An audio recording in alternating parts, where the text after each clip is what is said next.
மக்களே, இன்றைக்கி கோலம் கம்பி கோலம் தாங்க. ஒரே கம்பி கோலம் தான் வருது. இதுதாங்க ரொம்ப பிடிச்சிருக்குது. இன்றைக்கி வந்து புழுங்கல் அரிசியில் தேங்காய் பால் சாதம் எப்படி செய்யலான்னு பார்க்கலாம். பாதி பேருக்கு பச்சை அரிசி செட் ஆகாதுங்க. புழுங்கல் அரிசியிலவே செஞ்சு கொடுத்தோம்னா வயசானவங்கெல்லாம் சாப்பிட்ருவாங்க. அதுக்கு குக்கரில் எண்ணெய் ஊற்றிக்கின்னு பட்டை, லவங்கம், கிராம்பு, அன்னாச்சி பூவெல்லாம் போட்டுக்கின்னு தேவைப்பட்டால் முந்திரி போட்டுக்கோங்க. முந்திரி நல்லா வதங்குந்து இஞ்சி பூண்டு போட்டுக்கோங்க. பூண்டு உரித்து போடுங்க. நல்லா வதங்கட்டுங்க. வெங்காயம் 2 வெங்காயம் எடுத்துக்கினேன். நான் 2 டம்ளர் அரிசிக்கு தாங்க இது. வெங்காயம் வதங்குந்து தக்காளி போட்டுக்கோங்க. பச்சை மிளகா கீரி போட்டுக்கோங்க. தேவையான அளவு உப்பு போட்டுக்கின்னு நல்லா வதக்குங்க. இந்த டம்ளரில் தாங்க 2 டம்ளர் அரிசி எடுத்துக்கினேன்.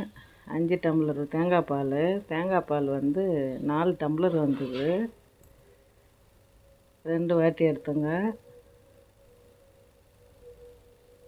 ஒரு கொதி வரட்டும். சீரகம் கொஞ்சம் போடுங்க. குழந்தைங்க கூட சாப்பிட்டா சீக்கிரமாக செரிச்சிடும். நல்லா கலரி கொடுத்துட்டு கொதி வந்தது அரிசி போட்டுக்கோங்க. அரிசி போட்டுட்டு நெய் போட்டுக்கோங்க. நெய் தேவைப்பட்டால் போட்டுக்கோங்க, இல்லைன்னா ஸ்கிப் பண்ணிவிடுங்க.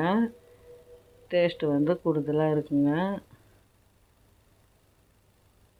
நான் 6 விசில் விட்டேங்க. தேங்காய் பால் புழுங்கல் அரிசி, அதனால் 6 விசில் விட்டேன். நல்லா வெந்து பொல பொலன்னு வந்தது.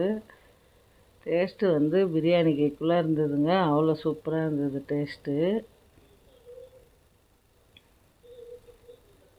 இன்றைக்கி தேங்காய் பால் புளி மிளகாய் சட்னிங்க. பிடிச்சிருந்தால் லைக் பண்ணுங்கள், ஷேர் பண்ணுங்கள், கமெண்ட் பண்ணுங்கள், சப்ஸ்கிரைப் பண்ணுங்கள்.